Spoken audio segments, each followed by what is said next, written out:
Praise the lord. ఈ రోజు దేవుని వాక్యము, వివేకమును గ్రహించే హృదయం. నా ఏలిన వాడవైన రాజా, నీ ప్రాణము తోడు చెప్పిన దానిని తప్పక గ్రహించుటకు నా ఏలిన వాడవును రాజువు నగు నీ వంటి వాడొకడునూ లేడు. 2 సమూయేలు 14వ అధ్యాయము 19వ వచనం. ఈ వాక్యం ఒక నాయకుని గొప్ప లక్షణాన్ని చూపిస్తుంది. వివేకంతో వినడం మరియు సత్యాన్ని గ్రహించటం.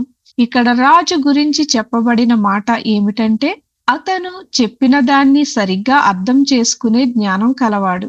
మన జీవితంలో కూడా వినడం ఒక గొప్ప కళ. చాలాసార్లు మనం వింటాం, కానీ అర్థం చేసుకోము. దేవుడు మనకు ఇచ్చిన జ్ఞానం ద్వారా మనం సత్యాన్ని గుర్తించి సరైన నిర్ణయాలు తీసుకోవాలి. వివేకంతో జీవించేవారు తొందరపడి నిర్ణయాలు తీసుకోరు. ఇతరుల మాటలను శ్రద్ధగా వింటారు. దేవుని నడిపింపు కోరుకుంటారు. దేవుని జ్ఞానం మనలో ఉంటే మనం సత్యాన్ని గ్రహించి జీవితంలో సరైన మార్గంలో నడవగలుగుతాము. ఈ రోజు మనల్ని మనం ప్రశ్నించుకోవాలి. నేను వింటున్నానా, లేక నిజంగా అర్థం చేసుకుంటున్నానా?